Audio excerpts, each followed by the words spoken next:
Shalom, shalom, bienvenue à tous sur votre chaîne. Je bénis le nom du Seigneur encore de ce qu'il ait touché votre cœur, de ce que encore en ces instants et aujourd'hui vous allez être encore bénis, je le crois. Seuls les orgueilleux sont lassés de la parole de Dieu et pensent qu'elle est suffisante et qu'elle est déjà connue. Alléluia. La parole du Seigneur est faite pour exhorter, pour enseigner. Toute sa parole est bonne. Alléluia. Et nous tous, nous connaissons la Bible seulement en partie. Le Seigneur nous fait la grâce encore aujourd'hui de pouvoir, alléluia, parler un petit peu d'Enoch. Je vous y invite, si vous avez la possibilité, de pouvoir lire et étudier les livres d'Enoch.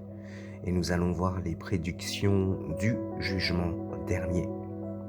Mais tout d'abord, sachant que la Bible n'a pas beaucoup parlé d'Enoch, nous voulons en tout cas savoir qui est Enoch. Petit rappel en 1 Genèse 5, où nous avons pu parler de la famille de Seth. C'était un triste monde que celui au milieu duquel vivait Enoch. La grande famille humaine de son temps marchait dans le chemin de Caïn, qui avait tué son frère et qui, chassé pour ce fait devant l'Éternel Dieu, avait organisé le monde tel que nous le voyons encore aujourd'hui. Au moment de la chute du premier homme, quand Ève eut prêté l'oreille aux paroles du serpent, la convoitise de la chair, la convoitise des yeux et l'orgueil de la vie y élurent aussitôt domicile. C'est ainsi que le monde fut formé quant à ses principes.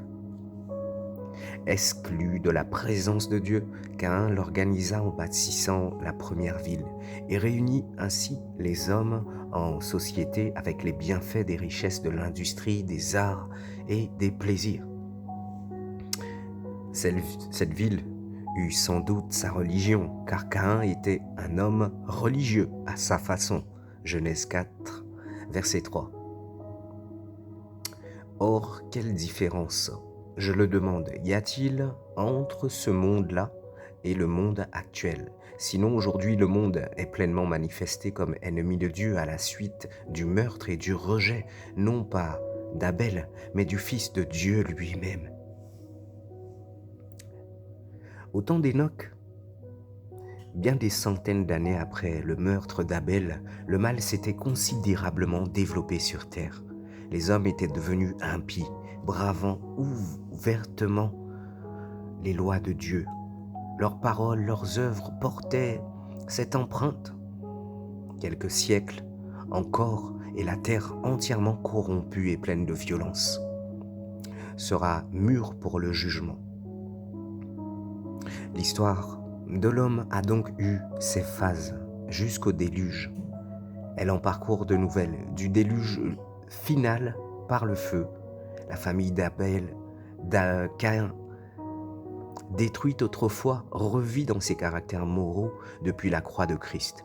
Selon l'épître de Jude, elle a 3 étapes successives. Le chemin de Caïn, l'erreur de Balaam, enfin la contradiction de Corée ou l'opposition ouverte d'une chrétienté apostate à la personne de Christ. Au milieu des ruines de la famille de Caïn, Dieu assigne à Ève, dans la personne de Seth, une autre semence en place du juste. Abel que Caïn avait tué, en Genèse 4, 25, Seth devient le chef d'une nouvelle race, que Dieu rattache non pas à Caïn, mais à Abel mort.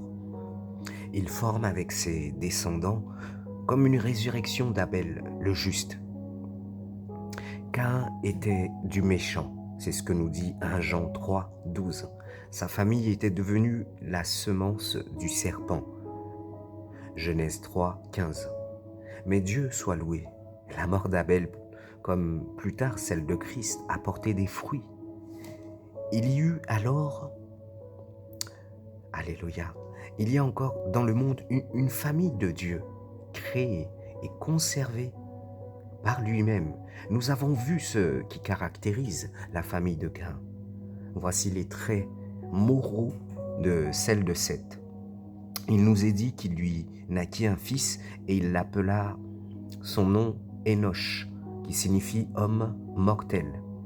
Genèse 4, 4, 26. En nommant ainsi son fils, il reconnaît que le jugement de Dieu pèse sur tout homme et que la mort, fruit du péché, lui est due. Caïn s'accommode de ce jugement et fait de son mieux pour l'oublier, tandis que Seth le proclame. Se reconnaître pécheur et perdu est le premier pas de la foi. Il en est un second trait de la famille de Seth. Alors on commença à invoquer l'Éternel. Invoquer le nom de l'Éternel suppose la foi. Comment est-il écrit? Invoquerons-nous-t-il celui en qui ils n'ont point cru? Romains 10, 14. À invoquer le nom de l'Éternel, c'est d'abord trouver le salut par la foi, avec les bénédictions infinies que ce terme comporte. Quiconque invoquera le nom du Seigneur sera sauvé. Romains 10, 13. Mais quand je possède le salut, j'invoque le nom du Seigneur pour l'adorer. C'est ce que signifie cette parole. Alors on commença à invoquer le nom de l'Éternel. Il y eut sur la terre des adorateurs du vrai Dieu. Dès lors, dans l'Ancien Testament, tous les hommes de foi ont invoqué le nom de l'Éternel. Abraham bâtit un autel à Béthel. Alléluia.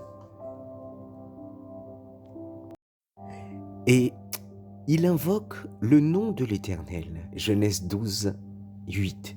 David bâtit l'autel de Morija et invoque le nom de l'Éternel. 1 Chronique 21, 26. Élie bâtit son autel et invoque le nom de l'Éternel. 1 Roi 18. On pourrait en multiplier les nombreux exemples. Invoquer l'Éternel, c'est donc l'adorer. Et comme nous le voyons dans ces passages, l'adoration se lie au sacrifice. C'est parce que l'agneau a été immolé que nous nous sommes faits sacrificateurs pour notre Dieu. Alléluia.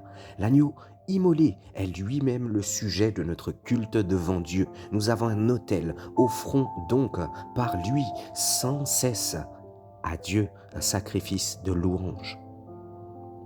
Ainsi parle Hébreux 13. Tels sont les deux traits auxquels se reconnaît la famille de Seth. Non pas que tous ceux qui naquirent de cet homme de foi et de ses descendants furent sauvés, car la maison de la foi se réduisait lors du déluge à 8 personnes. Mais dans cette descendance, les relations avec Dieu étaient reconnues. Néanmoins, nous l'avons dit, la mort terrible, conséquence du péché, existait. Les mots « et il mourut » résonnent comme un refrain funèbre tout le long du chapitre. Les mecs mourut 5 ans avant le déluge, à Méthusalem, l'année même de cet événement, comme si le Seigneur eût voulu retirer les siens à lui avant le grand cataclysme. Alléluia. Alléluia. Nous allons maintenant partager cette prédiction du jugement dernier du livre saint d'Enoch, qui a eu une mort mystérieuse. Personne ne sait où le corps d'Enoch. Alléluia. Nous croyons que le Seigneur l'a enlevé, tout comme il l'avait fait avec Élie aussi.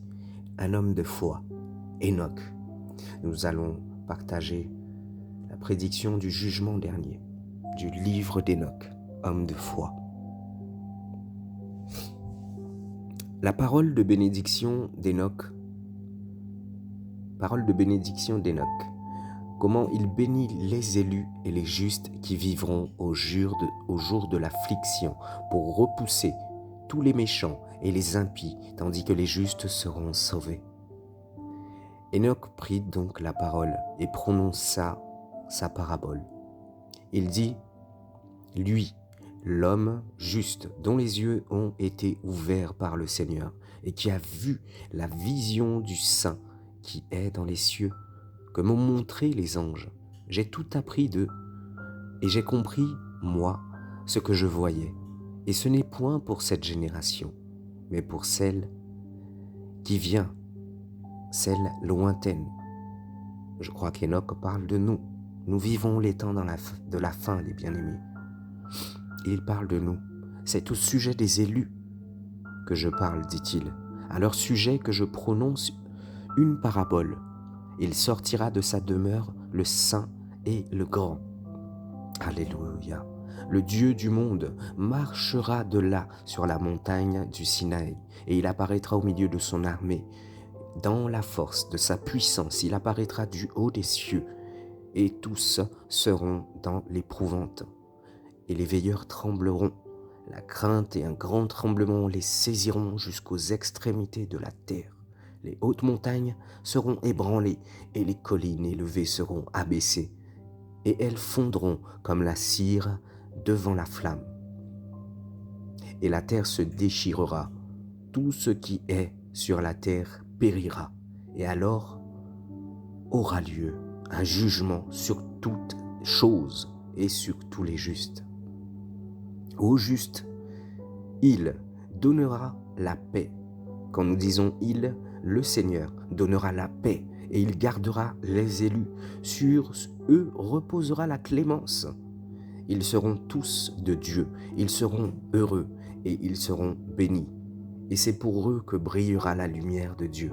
Et voici, il vient avec des myriades de saints pour exercer sur eux le jugement. Et il anéantira les impies et il châtiera tout ce qui est cher pour tout ce qu'on fait et commis contre lui, les pécheurs et les impies. Alléluia. Alléluia.